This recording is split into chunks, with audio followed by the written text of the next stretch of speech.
My name is Clara Whitmore. I'm 31 years old, and the moment everything in my life finally made sense was the same moment it quietly started falling apart. Not loudly, not dramatically, just precisely. I've always believed stability isn't something you stumble into. It's something you build, carefully, deliberately, piece by piece. I work in logistics planning for a regional distributor. My days follow a rhythm that rarely changes. Early mornings at the gym, structured work days, evenings spent cooking at home unless it's Friday. I live alone in a mid-sized city where everything feels manageable, predictable, and I like it that way. Control doesn't comfort me. Predictability does. For a long time, I thought that was enough to sustain a relationship. My boyfriend was Daniel Reeves. He was 29, the kind of man people trust almost immediately, without ever stopping to ask themselves why. Warm, attentive, effortless in a way that made everything feel easy. We had been together a little over a year. Not living together, but close enough that it felt like we were building towards something real. No shared lease, no shared accounts, just enough overlap to make it serious. At least, that's what I thought. Things started shifting about 2 months before everything broke. It wasn't obvious at first. Just small things, shorter replies, subtle irritation. The way his tone would flatten when I asked normal questions. Then came the conversations about space, not the kind that feels healthy, not the kind that says, I need time to recharge. This felt different. Controlled. One night, after I asked if he wanted to come over Sunday like we usually did, he snapped. Not loudly, but sharply enough that it landed. I'm tired of you expecting access to my time, he said. The words were calm, but the tone underneath them wasn't. He told me that from now on, he would decide when we saw each other. That I needed to stop pressuring him. It didn't feel like a request. It felt like a rule. I didn't argue. I didn't chase. I just nodded and said, okay. And I meant it, because to me, if someone asks for space, the cleanest response is to give it fully. So I did. I stopped texting first. Stopped suggesting plans, stopped adjusting my schedule around his availability. I focused on my work, my routine, my life. A week passed, then another. No invitations, no check-ins, just occasional cold replies if I responded to something he sent. It felt like a slow fade, or maybe a test. Either way, I wasn't playing along. By the third week, I had already accepted something quietly. The relationship was probably over. I hadn't seen him in more than a month. That mattered later, more than I realized. Around day 25, he started liking my posts again. Not messaging, just little signals. Like reminders. Like he wanted me to know he still existed, without actually showing up. It felt calculated, like he wanted access to me, without the inconvenience of me. I ignored it. The next time he actually reached out, it was a Tuesday night, late, 11:40 p.m. One message. Are you mad at me? No explanation, no apology, just fishing. I stared at the screen for a moment before replying. No, I'm just giving you the space you asked for. There was a pause, then a thumbs up. Then immediately after, a message accusing me of being dramatic, passive-aggressive. That annoyed me, because it was the exact opposite of what I was doing. I wasn't playing games. I was being literal. I didn't argue. I just said, okay, good night. And that was it. Another week of silence. At that point, I started treating it like it was already over. Not emotionally. Practically. I made plans on weekends, stopped keeping space open for him, deleted the draft messages I kept writing and not sending. Life felt lighter, simpler. Until Friday afternoon. He called me. Not texted. Called. I stepped into a stairwell at work to answer. His voice was sharp from the start. I've been thinking, he said, and I don't like how you handled this. I leaned against the wall, already knowing where this was going. You didn't fight for me, he continued. You just disappeared. I stayed quiet. He went on. A real girlfriend would have pushed back, would have shown she cared. There it was. Not space, not boundaries. A test. And I had failed it by respecting what he asked for. I respected what you said, I told him calmly. If you want someone who ignores your boundaries, that's not me. He let out a short laugh, but it wasn't amused. Boundaries aren't an excuse to stop trying, Clara. Then he said something that stayed with me. Something that didn't belong in a normal conversation. You're going to regret acting like you don't need me. It didn't sound like confidence. It sounded like a warning. I felt something shift in me then. Not anger. Clarity. I'm not interested in games, I said. If you want to see me, you can ask. If not, that's fine too. He hung up, just like that. That weekend, I stayed busy, and for the first time in weeks, I felt calm. Until Thursday night, 9:13 p.m., my doorbell rang.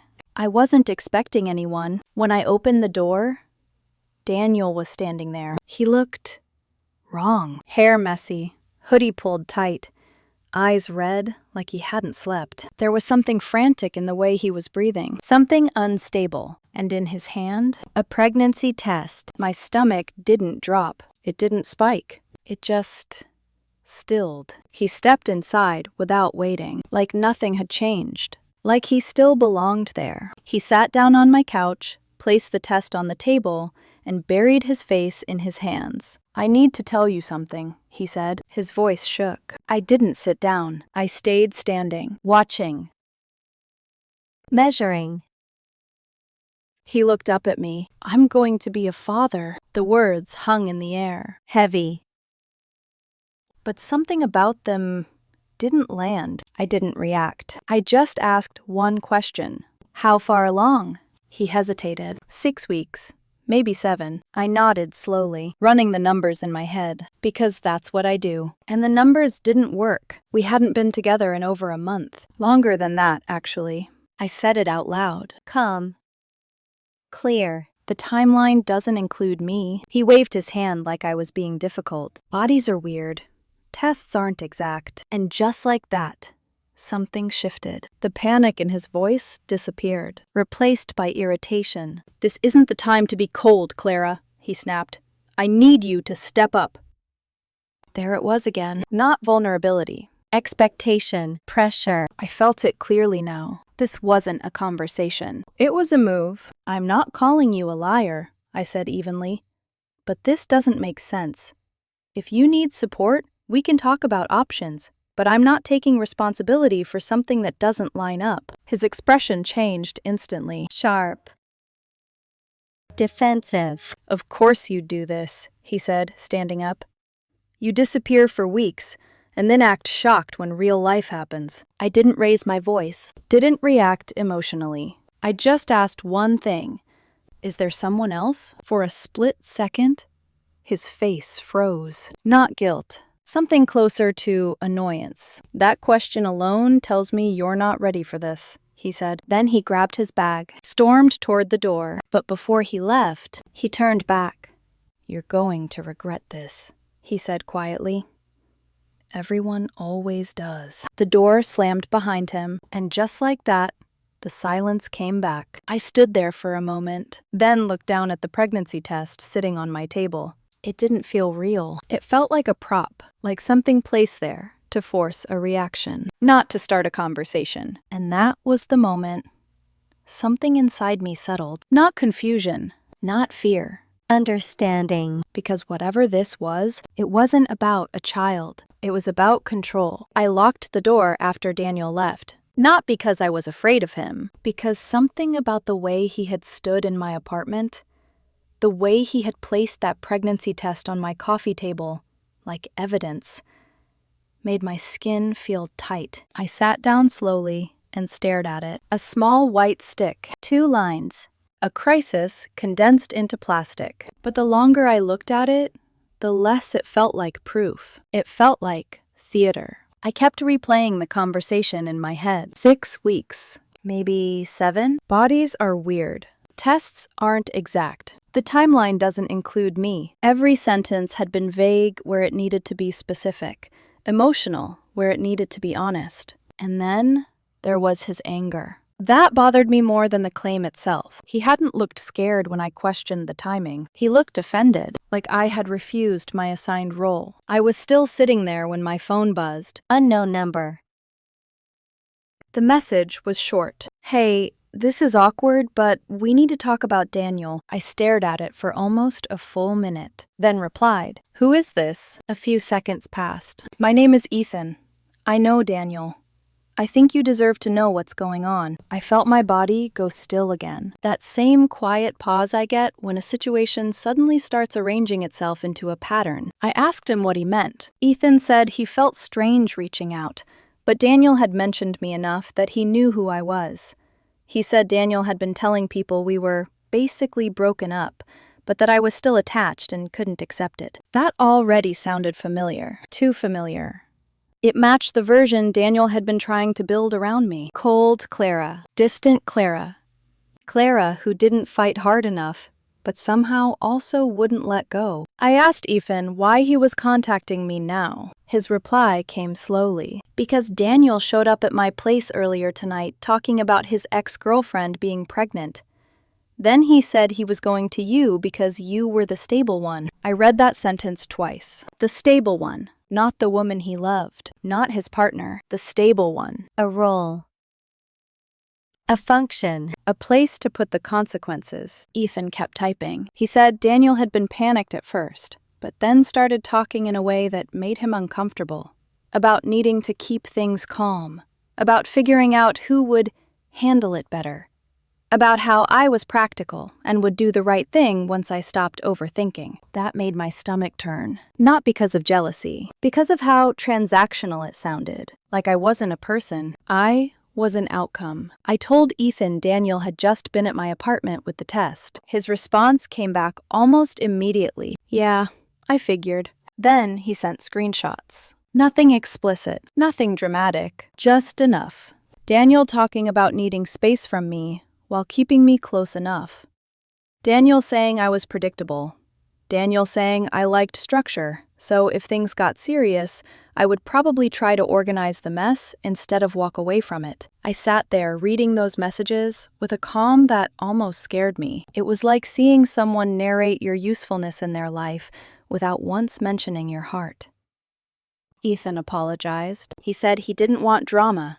He just didn't want to be part of something manipulative, and he didn't want me blindsided. I believed him, not because I trusted him, because what he said fit too well. After we stopped texting, I looked again at the pregnancy test on my table. I wondered why Daniel had brought it. Why not a doctor's note? Why not a real conversation? Why bring a symbol? Then I understood. Because symbols work faster than facts. A pregnancy test doesn't explain. It pressures. It demands emotion before logic can catch up. I put it back in the box. Then I put the box in a paper bag and set it near the door. I decided right then that I was done engaging emotionally. The next morning, I woke up to 12 missed calls, all from Daniel. There was one voicemail. I listened to it once. His voice was no longer shaky. It was furious. He accused me of humiliating him by talking to Ethan. He said I had gone behind his back. He said I had no right to drag other people into something private. That almost made me laugh. Quietly, bitterly.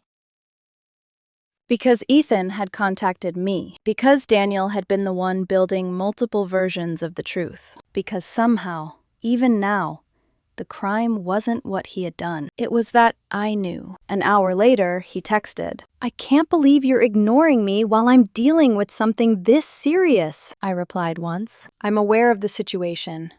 I need space." His word. Base. It didn't land well. The messages came one after another. Paragraphs. Accusations. Guilt. Anger. He said I was being cruel. He said I was punishing him for asking for independence earlier. He said I owed him support. He said real partners don't disappear when things get hard. I read some of it, then stopped. There is a moment when words stop being communication and become noise. That was where I was. By afternoon, Ethan texted again. Daniel had gone back to his place. Now he was accusing Ethan of abandoning him, too. According to Ethan, Daniel kept saying someone needed to step up and that he was tired of being questioned. That phrase stayed with me. Tired of being questioned, because that was the truth underneath all of it. Daniel didn't want support. He wanted compliance. I told Ethan I was stepping away completely. I suggested he do the same. He said he already was. Something felt off to him too, and he didn't want to be dragged into chaos. That night, Daniel showed up at my door again. This time, he wasn't trembling. He was angry. I saw him through the peephole, standing under the hallway light with his jaw tight and his shoulders squared, like he had come to win something. I didn't open the door. He knocked hard. "Clara, open the door!" I stayed where I was. "I'm not having this conversation in person." He laughed once, sharp and ugly. "So now you're hiding?" "No," I said. "I'm setting a boundary." He hated that. I could hear it in the silence after. Then he raised his voice. "You're heartless. You know that? You act like you're so mature, but the second real life happens, you run." I kept my voice calm. "If you don't leave, I'm calling the building manager." He kicked the bottom of the door once. Not hard enough to damage it. Hard enough to make a point. Then he left. The hallway went quiet, and I realized my hands were shaking. Not from fear, from restraint. The next day, vague posts started appearing online. Not direct enough to name me, just clear enough. Quotes about betrayal. About people who vanish when responsibility arrives. About women who act strong because they don't know how to love properly. A few of his friends unfollowed me. One mutual acquaintance muted me. I noticed. Then I made myself stop noticing. What bothered me wasn't that people believed him. It was how easily pain could be turned into performance. 3 days later, I got another message from an unknown number. Different number. Different tone. "This is awkward, but I think Daniel might be lying to you. You should probably know." Her name was Sophie. She said she got my number from Ethan and debated reaching out, but felt wrong staying quiet. She had known Daniel casually. Not seriously, she said. Just dinners, drinks, staying over a few times. My chest tightened. Not with heartbreak exactly, but with the strange humiliation of realizing the timeline had more doors than I knew about. Sophie said Daniel told her I was controlling, Emotionally distant. that he was trying to leave me, but I kept pulling him back. I stared at that for a while, because I had done the opposite. I had stepped away the moment he told me to. But that was the problem. He needed me gone when he wanted freedom, present when he needed stability, villainous when he needed sympathy. Sophie said she only realized something was wrong when Daniel showed up at her place, upset about his ex-girlfriend's pregnancy, and started talking about which person would be most reliable. Reliable. Stable. Predictable. Different words, same meaning. She said she asked him directly whether he knew if the baby was his. Daniel snapped at her, told her that wasn't the point, told her people who cared didn't demand proof before offering support. I closed my eyes after reading that, because now I understood. This wasn't panic.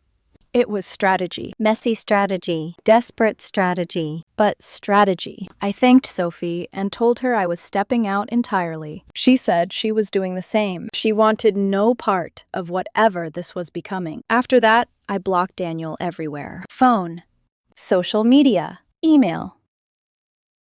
Everything. Not to punish him, not to make a statement, just to remove access, because I had finally understood something simple. You cannot reason with someone who sees your calm as a resource and your boundaries as an obstacle. 2 days later, he found a way around it. He emailed my work account. The subject line was blank. The message wasn't. He said I was ruining his life by abandoning him. He said he had already told people I was the only one who understood him. He said if I didn't talk to him like an adult, he would have no choice but to handle things publicly. That was the first time I felt real anger. Not explosive. Cold.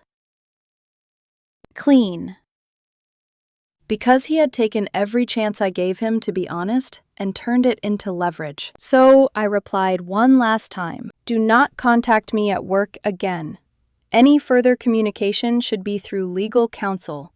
The timeline and circumstances do not involve me, and I will not be manipulated into silence. I read it twice, then sent it. He didn't respond. For a week, nothing happened. No calls, no emails, no new accounts. Then Ethan texted me. One sentence. Apparently, the pregnancy situation is suddenly over. No explanation, no follow-up, no clarity. Just another crisis disappearing once it stopped working. I sat with that for a long time. What stayed with me wasn't the pregnancy scare. It wasn't even the cheating. It was how easily Daniel had decided when people were useful. He told me he would decide when we saw each other. And in the end, he was right. Just not the way he thought. Because the last time he saw me was the last time he would ever be allowed back into my life. A week passed after Ethan's message. No new calls, no new numbers, no sudden appearances at my door. It should have felt like relief. Instead, it felt like silence before something reorganized itself. Anyone who has dealt with someone like Daniel knows. Quiet doesn't mean over. It means recalibrating. About 10 days later, a mutual friend texted me, "Hey, are you okay?" That question alone told me everything I needed to know. My name was back in circulation. I asked what she meant. There was a pause before she replied. "Daniel's been telling people you abandoned him during a pregnancy scare. That you threatened him with legal stuff to keep him quiet." I read that slowly. Not because I was shocked, because I was measuring how far the story had moved. I responded once. Calm. Direct. The timeline doesn't involve me. There were multiple people involved. I haven't contacted anyone except those who reached out first. No emotion, no defense, just facts. She didn't reply immediately. A few minutes later, she sent, "Yeah, that's not what he's been saying." Of course it wasn't. That was the pattern. Daniel never told a full lie. He told partial truths, arranged carefully enough to make himself the victim. A few days later, I ran into him. Completely by accident. A grocery store near my apartment. I saw him first, standing near the produce section, scrolling through his phone like nothing had happened. For a second, I considered turning around, avoiding it. But then I didn't. I wasn't afraid of him. I just didn't want the noise. He looked up, saw me, and immediately his expression changed. Hardened. Focused. Like he had been waiting for this moment. He walked toward me without hesitation. "Wow," he said. "So this is how you act now?" Like nothing had happened. Like we had just argued yesterday. "I'm buying groceries," I said calmly. That irritated him. "You've been talking about me," he said. "Don't pretend you haven't." "I haven't contacted anyone," I replied, "except people who contacted me first."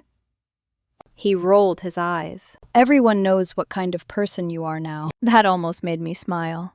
Not because it was funny, because it was predictable. I looked at him for a moment, then asked one question. "Were you ever actually dealing with a real pregnancy situation?" It wasn't accusatory, just direct. For a split second, he froze, barely noticeable, but it was there. Then he looked away. "That's not your concern anymore," he snapped. That was answer enough.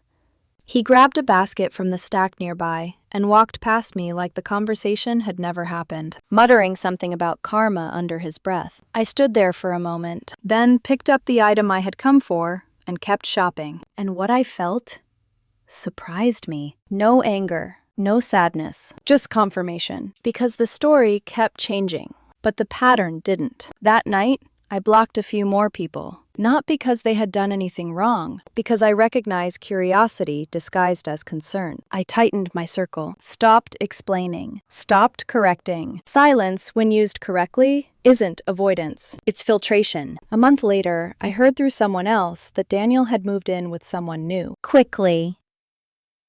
Too quickly. Someone stable. That word again. Stable.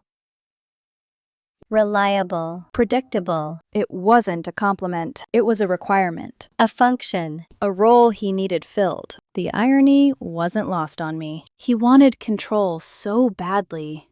He kept replacing people with versions of the same expectation. And every time, it collapsed. About 6 weeks after the grocery store encounter, I got an email. Unknown sender. Formal subject line. My chest didn't tighten. I just felt tired. The message was from a law office. They said they were representing Daniel, that they wanted to discuss a sensitive personal matter. No details, no accusations, just a request for availability. I stared at it for a moment, then forwarded it to a friend of mine who works in family law. He called me 10 minutes later. He didn't sound concerned. He sounded amused. "This isn't anything," he said. "No filing, no claim, just pressure." I leaned back in my chair. Figures. He suggested a short response. Clear. Non-emotional. So that's what I sent. All communication should be in writing. Based on prior information, I do not believe there is any legal matter to discuss. I read it once, then sent it. No follow-up, no reply. Just silence. A few days later, Ethan texted me again. "Daniel's telling people the pregnancy situation ended because of stress. And the stress was caused by you cutting him off." I exhaled slowly. "Of course he is," I replied. Ethan asked if I was okay with that version being out there. I thought about it for a moment, then answered honestly. "I'm done correcting narratives. Anyone who matters will figure it out." And that was the truth. Because something interesting started happening. People stopped engaging. Not dramatically, not all at once. Just gradually. Stories shifted. Details didn't line up. Sympathy faded. You can only adjust reality so many times before it starts collapsing under its own weight. The last thing I heard was that Daniel had been telling his new girlfriend that I was obsessed with him, that I was still trying to contact him, that I couldn't let go. I almost laughed when I heard that, because I had done the opposite. Completely. But that's how it works. When someone loses access to you, they rewrite the story to make it feel like their choice. At that point, I understood something clearly. He didn't want me back. Not really. He wanted me available, as a role, as stability, as something he could step into when everything else became uncertain. And once I stopped being usable, I became the villain. That realization didn't hurt. It clarified, because it meant nothing I had done would have changed the outcome. This was never about love. It was about control. And control doesn't coexist with connection. It replaces it. After that, things got quiet again. But this time, it felt different. Not tense. Not waiting, just over. No late-night messages, no new numbers, no mutual friends checking in, no more versions of the story reaching me. And that's how I knew. Not because he stopped trying, but because I had stopped responding. A few months passed after that. No messages, no unexpected encounters, no new versions of the story finding their way back to me. Life settled into something quiet again. Predictable. Mine. And for the first time in a long time, it felt clean. I went back to my routines fully. Early mornings, work, evenings that didn't feel like placeholders for something else. Weekends that belonged to me without needing to be negotiated. There's a difference between being alone and being uninterrupted. I hadn't realized how long it had been since I felt the second one. Then one evening, I got a notification. Not a message, not a call. Something smaller. Daniel had viewed my profile on LinkedIn. That was it. No explanation. No follow-up. Just presence. The digital version of standing across the street and pretending not to look. I stared at it for a second, then closed the app and went back to cooking dinner. Because that was the difference now. Before, I would have wondered what it meant. Now, it didn't mean anything. About a week later, I ran into Ethan. By coincidence. A bar downtown. We recognized each other immediately. There was a brief pause, the kind that comes when two people share a strange piece of history without ever actually being part of it together. We nodded, talked. Nothing, just confirmation. He told me Daniel was no longer with the person he had moved in with. Apparently, things had escalated quickly, then collapsed just as fast. That didn't surprise me. Patterns don't change just because the names do. Ethan mentioned something else. Daniel had told him recently that women always disappoint him when he needs them most. I let out a quiet breath at that.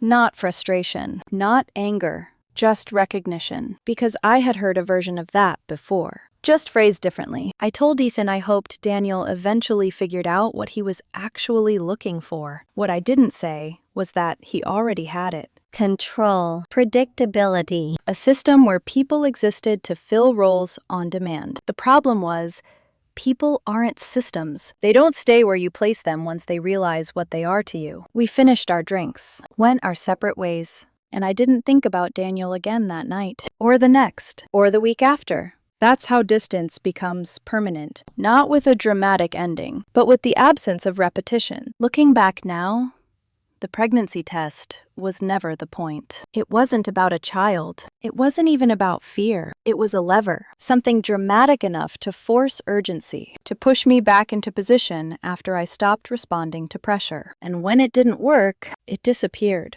No follow-up, no accountability, no consistency, just gone, like it had never existed. That alone told me everything I needed to know. The most unsettling part wasn't what he said. It was how he behaved when he thought I would comply, versus when I didn't. When he believed I would step in, he was calm, certain, almost relieved. When I didn't, he became angry, accusatory, unstable. That contrast wasn't emotional. It was structural. It showed me exactly what role I had been playing and what happened when I refused to play it. He told me once that he would decide when we saw each other. At the time, I thought that was about distance, about space, but it wasn't. It was about control over access. And I made a decision without fully realizing it in that moment. I accepted his terms. Completely. Literally. I stopped reaching out, stopped negotiating, stopped making myself available. And in doing that, I gave him exactly what he asked for. Distance. Silence. Autonomy. But I also removed something he hadn't accounted for: my participation. Because control only works when both people are still playing the same game. Once one person steps out of it, there's nothing left to manage. No reaction to steer. No emotion to leverage. No access to control. I don't hate him. I'm not angry. I'm just done. And that feels different than anything I expected. Clearer. Lighter. Final.